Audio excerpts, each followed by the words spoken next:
నా ప్రభువైన యేసుక్రీస్తునామమున మీ అందరికీ నా శుభవందనాలండి. ఈరోజు దేవుని వాగ్దానం 1వ రాజుల గ్రంథము 3వ అధ్యాయము 12వ వచనము. నీవు ఎలాగనో అడిగినందున నీ మనవి ఆలకించున్నాను. బుద్ధి వివేకమును గల హృదయము నీకిచ్చుచున్నాను. పూర్వీకుల్లో నీ వంటి వాడు ఒకడునూ లేడు.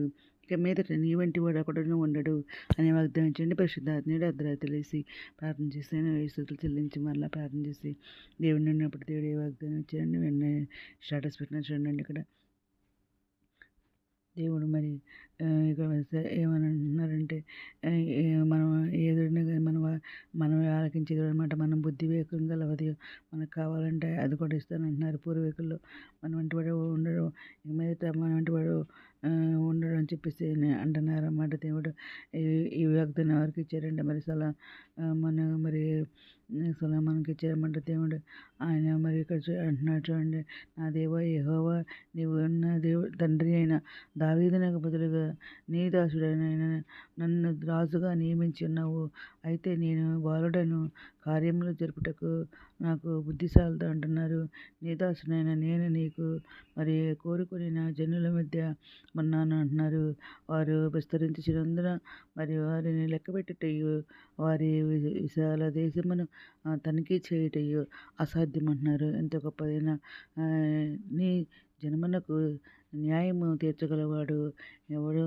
కాబట్టి నేను మంచి చెడ్డలు వివేచించి నీ జనులకు న్యాయము తీర్చినట్లు నీ దాసుడైన నాకు వివేకము గల హృదయము దయచేయమని సొలొమోను చేసిన ఈ మనవి ప్రభువునకు అనుకూలంగా అయిన గనుక దేవుడు అతనికి ఎలాగ సెలవిచ్చెను.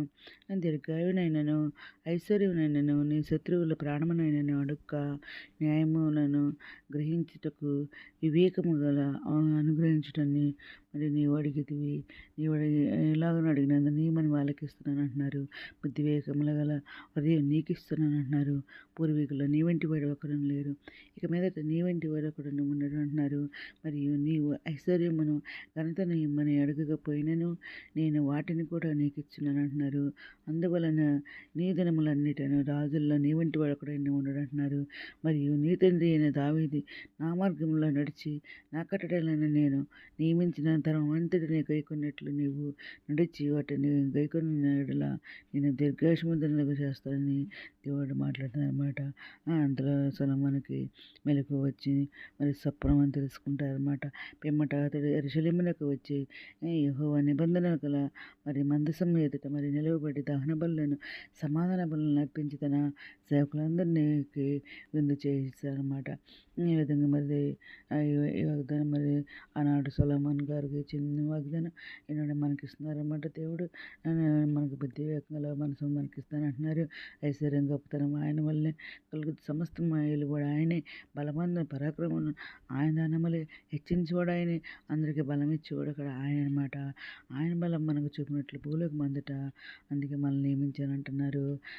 ఇంకా ఇప్పుడు పాపం నుండి విమోచింపడ్డాం కాబట్టి దేవుని దాసులైనాం కాబట్టి పరిశుద్ధ కలకటి మనకు ఫలం అంటున్నారు. దాని అంతము నిత్య జీవం అంటున్నారు అనమాట. దేవుని కృప మా దేశం బట్టి ప్రియ రక్తం వల్ల మనకు విమోచనము అనగా మన అపరాధ క్షమాపణ కలిగి ఉన్నది. కాబట్టి లోకం దాని ఆస్తి గతించిపోయినా కానీ దేవుని చిత్తం జరిగించు నిరంతరం నిలుస్తారంటున్నారు. నీ ఎముకలకు ప్రభువైన యెహోవా సెలవిచ్చింది కనుక మీరు బ్రతుకున్నట్లయినా మీలో జీవాత్మ రప్పిస్తా అంటున్నారు.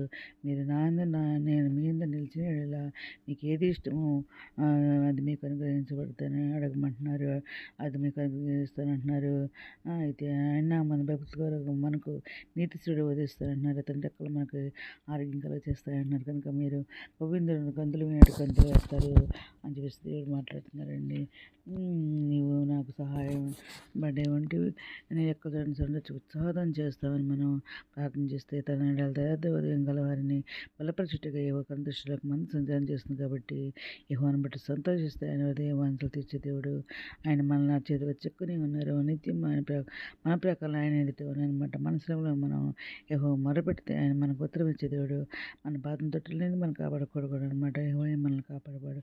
మన కుటుంబ పక్కన యెహోవా మనకు నీడగా ఉండే దేవుడు అనమాట. పగల దెబ్బలు తగలను, రాత్రి దెబ్బలు మనకు తగలను అనమాట. ఆయన నేలందరిని లేవనెత్తే దేవుడు అనమాట. యెహోవా పడిపోయినందున దురించి దేవుడు, కుంగిపోయినందున లేవనెత్తే దేవుడు. సర్వజీవికులను ఆయన వైపు చూస్తుంటా ఆయన కాలం మీద ఆహరించుటకు దేవుడు సమర్థుడు అనమాట.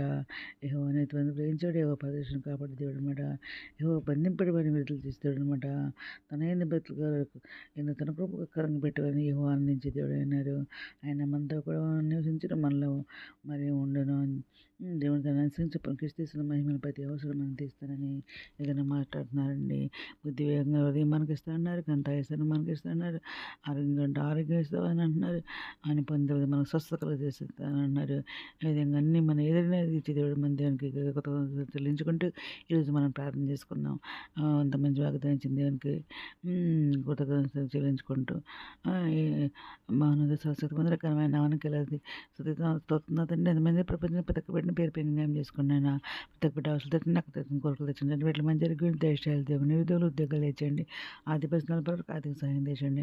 అనారోగ్యం స్వస్థపరచండి. వేదన దుఃఖం ఓదార్చండి. కుగిన వారు లేస్తున్నారు. రక్షణ అవస్థ తెచ్చండి.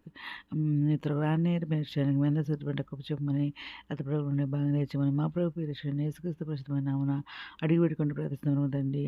ఆమె ప్రభు సేవలో మీ సహోదరి. God bless you.